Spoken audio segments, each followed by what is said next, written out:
Salam sejahtera, terima kasih karena bersama dengan saya di Nazilin Unity Channel. Akhirnya, pas bayar hutang. Hutang yang melibatkan haraka daily, yang melibatkan jumlah yang sangat besar. Saudara-saudara sekalian, akhirnya apa yang kita tunggu-tunggu terjadi. Apabila haraka daily membayar hutang bernilai Rp659.000 pada bekas pencetak haraka. Namun demikian, selepas pas membayar hutang kepada haraka itu, ini pula komen daripada pemilik atau bekas pencetak haraka tersebut.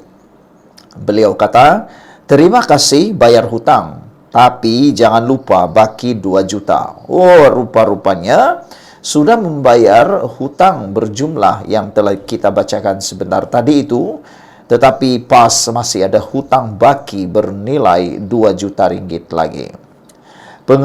Pengurus NAJ Press Resources Sdn Bhd Hussein Jan yang merupakan bekas pencetak akhbar harakah mengesahkan pas sudah pun melunaskan hutangnya berjumlah lebih setengah juta ringgit. Ketika dihubungi Harapan Daily, Husin memberitahu hutang bernilai Rp659.000 itu dibayar pada Isnin baru-baru ini, yaitu pada 11 Mac lalu. Sambil mengucapkan terima kasih atas komitmen PAS melangsaikan hutang, Husin bagaimanapun mengingatkan parti itu agar tidak lupa dengan hutang yang berbaki lebih 2 juta ringgit. Wah, bukan alang-alang, bukan calang-calang hutang PAS ini. Sejak tahun 2019, PAS mempunyai pertikaian hutang yang melibatkan Harakah dan 2 pencetaknya, yaitu Angkatan Edaran Enterprise Sdn Bhd dan NAJ Press Resources. Jumlah hutang dengan Angkatan Edaran dikatakan berjumlah lebih Rm2 juta. Namun syarikat itu telah diisytiharkan muflis. Bagaimanapun, pengurusan yang sama menubuhkan NAJ Press Resources sebagai pengganti dan terus mencetak harakah ketika itu. Semua hutang dari Angkatan Edaran PAS pernah bersetuju untuk letak atas nama NAJ. Dia yang bersetuju supaya hutang itu dialihkan kepada NAJ. Tapi bila nak bayar, dia tak nak bayar semua. Rm659.000 yang kita bawa ke mahkamah pun sebab mereka tak nak bayar. Terima kasihlah dah bayar. Tapi pada masa sama, jangan lupa bagi lagi Rm2 juta lebih tu. Kalau boleh bayarlah, kita ini orang Islam kan. Tak kiralah syarikat itu bankrupt ke tidak, hutang itu wajib bayar, katanya ketika dihubungi hari ini. Pada masa sama, Hussein berkata beliau sebenarnya gembira selepas hakim mengarahkan PAS membayar hutang NAJ Press Resources kerana ia dapat membersihkan namanya yang selama ini dianggap sebagai kaki fitnah oleh penyokong PAS. Selama ini, penyokong PAS ini anggap saya fitnah. Bila mahkamah suruh bayar, baru terbukti bahawa PAS itu betul-betul ada hutang dan saya pun tak memfitnah. Selama ini, dia orang tak percaya. Semua orang ingat saya ini pemfitnah. Sebelum ini, orang cakap Hussein Jan ini kaki fitnah. Benda ini walaupun berkait politik, tapi kena natural lah. Kalau dia dah bayar, kita jangan cakap tak bayar. Tak betul lah, katanya lagi. Pada 2019, tular notis yang mendedahkan jumlah tunggakan hutang akhbar rasmi PAS, iaitu Harakah, yang mencecah lebih Rm3 juta. Kandungan notis itu memaparkan hutang cetakan Harakah, cetakan buku dan cetakan siasah dengan jumlah keseluruhan sebanyak Rm3.053.204.59. Notis makluman mengenai penyata akaun itu ditandatangani pengurus NAJ Press waktu itu dan dilaporkan bahawa jumlah hutang terkumpul itu adalah yang dipersetujui pihak Harakah. Sekian dulu untuk kali ini. Jangan lupa tinggalkan komen anda, tekan butang subscribe. Kita jumpa lagi. Bye-bye. Salam sejahtera, terima kasih karena bersama dengan saya di Nazilin Unity Channel. Ini perkembangan terkini Najib Tun Razak yang kini berada di penjara Kajang. Pendedahan saksi di mahkamah membuatkan kita benar-benar terkejut dengan apa yang berlaku dengan Dana 1MDB. Saya yakin Anda tak akan pernah tahu pendedahan demi pendedahan yang berlaku di mahkamah. Saudara-saudara sekalian, ikuti terus channel ini dengan tekan butang subscribe. Tekan butang subscribe itu percuma, dan kita berjanji untuk memaparkan perkembangan terkini perbicaraan Najib Tun Razak berkaitan dengan 1MDB terkini. Dilaporkan oleh saksi bahwa dana 1MDB diguna untuk membeli hartanah di London dan New York. Anda tahu, dana 1MDB itu adalah milik negara Malaysia. Bekas peguam 1MDB Jasmine Low memberitahu Mahkamah Tinggi hari ini sejumlah $15 juta yang datangnya daripada 1MDB dimasukkan ke dalam 2 akaun bank berpengkalan di Switzerland sebelum digunakan untuk membeli hartanah di London dan New York. Yang menjadi pertanyaan daripada netizen berkaitan isu ini ialah mereka ingin mengetahui hartanah itu dinamakan atas nama siapa? Adakah atas nama 1MDB atau dinamakan sempena nama orang lain? Termasuklah kalau nama itu adalah Jolo. Amat menyedihkan kalau itu adalah nama Jolo atau nama orang lain. Ketika memberikan keterangan dalam perbicaraan 1MDB Najib Razak, Low berkata, $9 juta dimasukkan ke dalam akaun Falcon Bank antara tahun 2012 dan 2013. Uang ini dimasukkan oleh Jolo, katanya ketika diperiksa balas oleh Peguam Safi'i Abdullah.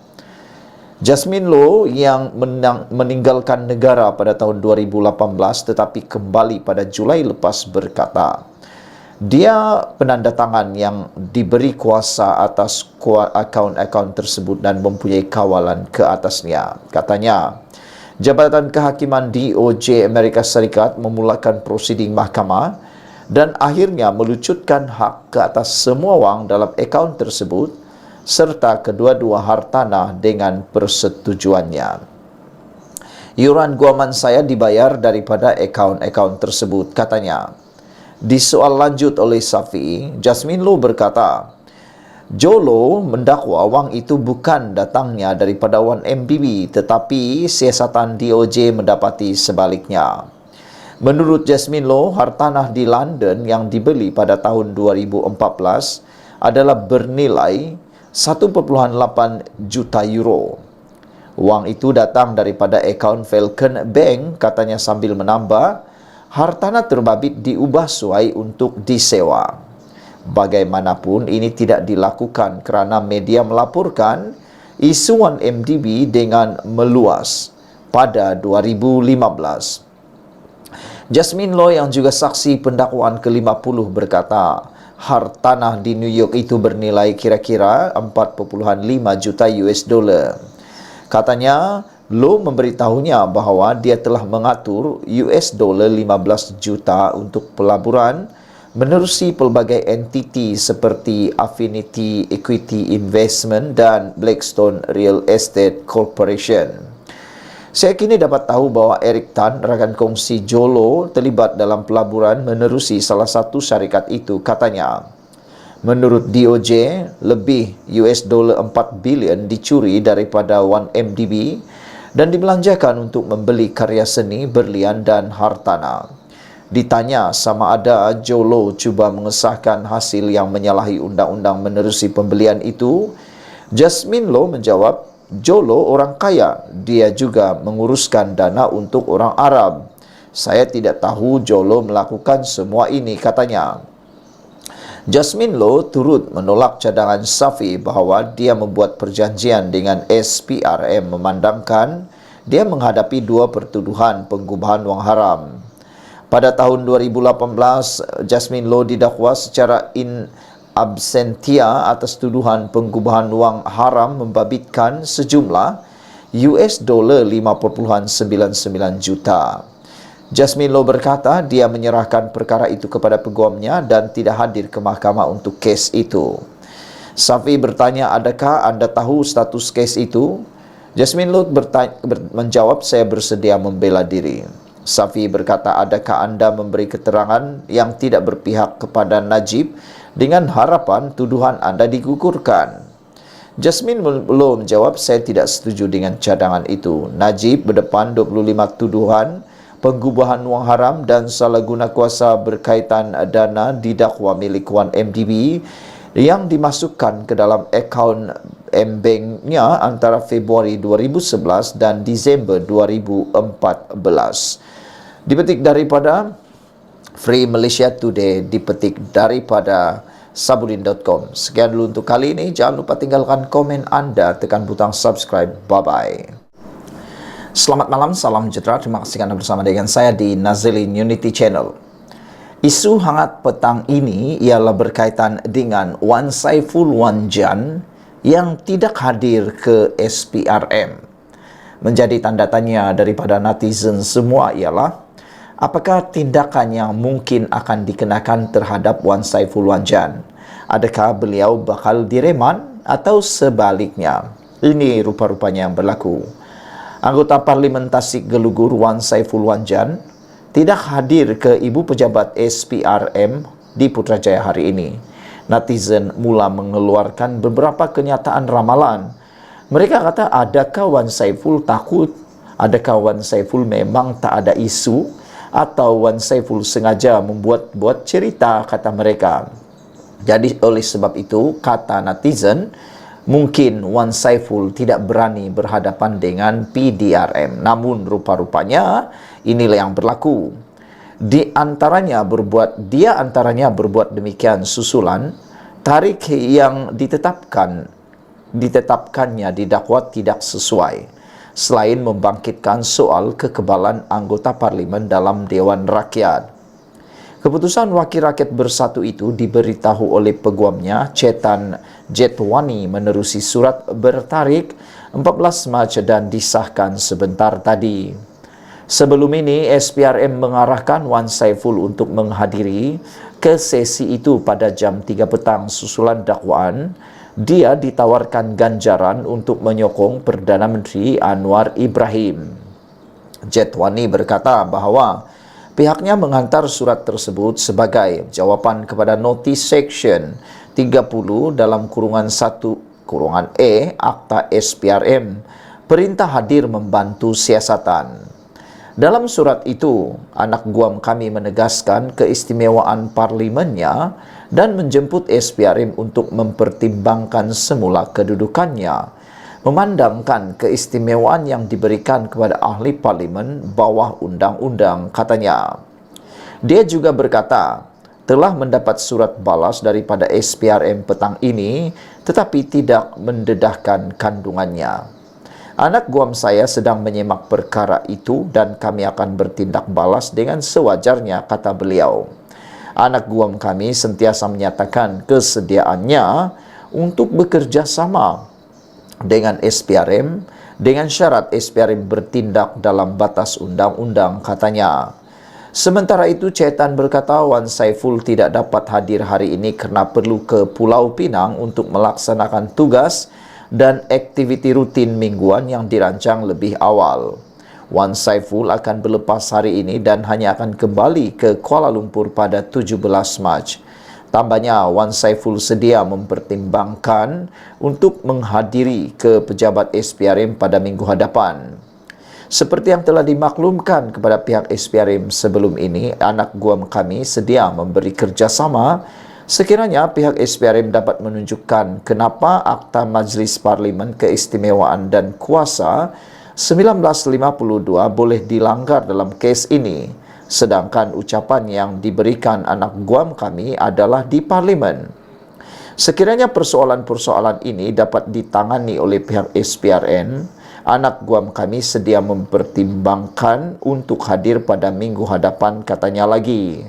Ketua Pesuruhjaya SPRM Azam Baki sebelum ini berkata, menjadi tanggungjawab bagi mana-mana individu untuk mendakwa yang didakwa ditawarkan rasuah untuk segera membuat laporan berlandaskan undang-undang untuk tindakan selanjutnya.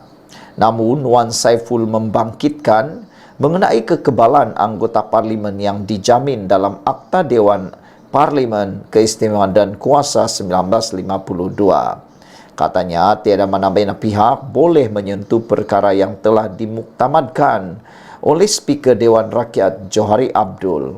Jetwani juga berkata, tindakan SPRM itu mencampuri dan melangkaui bidang kuasa parlimen.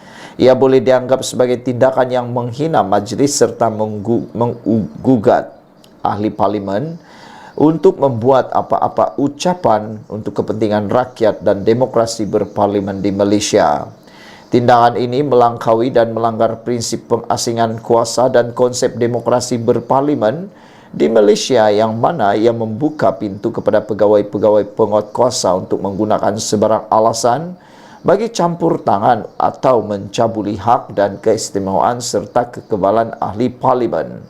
Oleh itu, dengan hormatnya kami berpandangan bahawa wajarlah pihak SPRM menyelidik had bidang kuasa SPRM untuk membuat pemeriksaan terhadap ahli-ahli parlimen yang bercakap dalam sidang Dewan Rakyat, katanya. Jetwani juga dalam surat itu memberitahu bahawa Wan Saiful akan memberi salinan surat itu kepada Johari kerana ia mempunyai kesan terhadap institusi parlimen. Kami merezabkan segala hak anak guam kami dan kami akan mengambil tindakan undang-undang yang sewajarnya terhadap pihak SPRM sekiranya perlu, kata beliau lagi. Sekian dulu untuk kali ini. Jangan lupa tinggalkan komen anda, tekan butang subscribe. Kita jumpa lagi. Bye-bye.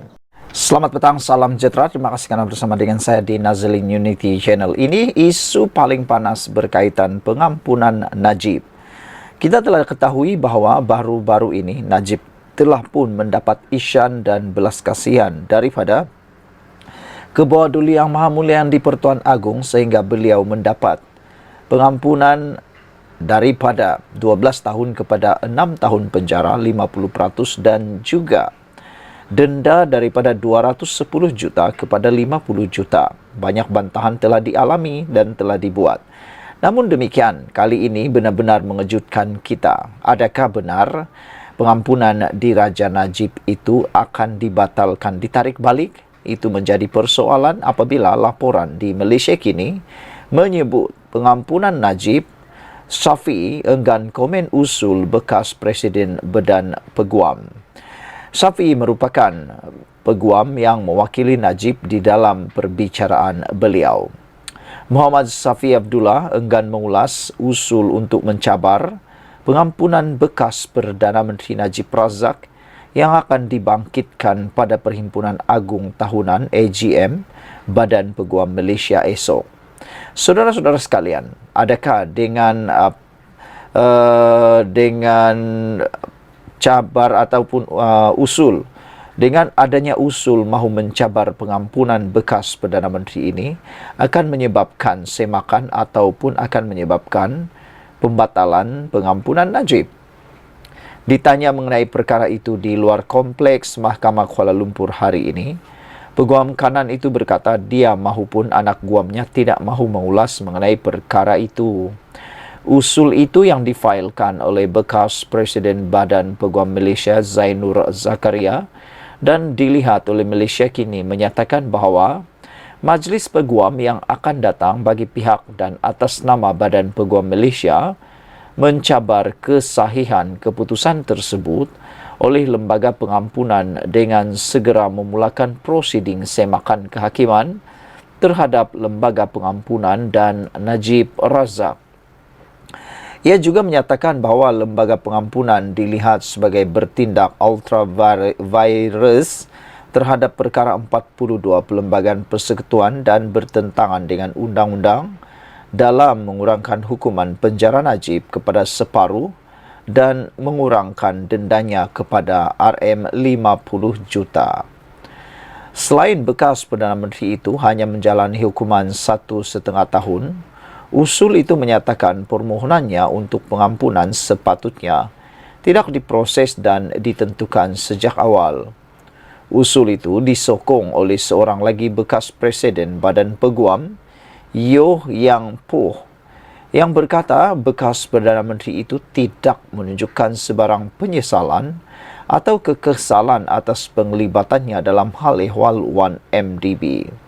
Dan sebaliknya, dia terus mendakwa atau menuduh bahawa mahkamah kita yang tidak melayannya secara adil atau saksama, tambahnya.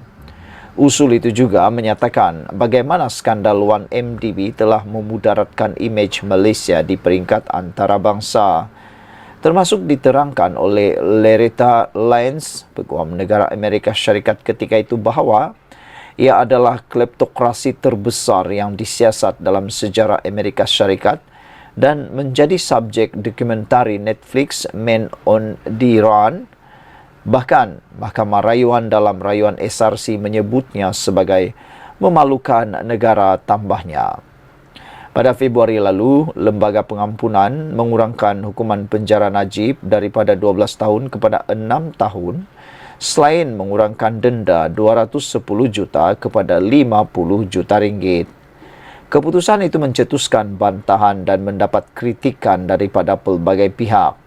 Bagaimanapun, Najib dan mereka yang sehaluan dengannya menyatakan rasa kecewa kerana pengampunan penuh tidak diberikan terhadap bekas Perdana Menteri itu. Keputusan Lembaga Pengampunan bermakna tarikh pembebasan Najib ialah pada Ogos 2028. Bagaimanapun, bekas Perdana Menteri itu boleh dibebaskan lebih awal atas kelakuan baik pada Ogos 2026 selepas menjalani 2/3 daripada hukumannya. Najib dipenjarakan selepas Mahkamah Persekutuan mengekalkan hukuman dan sabitan kes SRC Internasional pada Ogos tahun 2022. Dia juga dibicarakan atas kes lain berkaitan skandal 1MDB. Sekian dulu untuk kali ini. Jangan lupa tinggalkan komen anda, tekan butang subscribe. Bye-bye.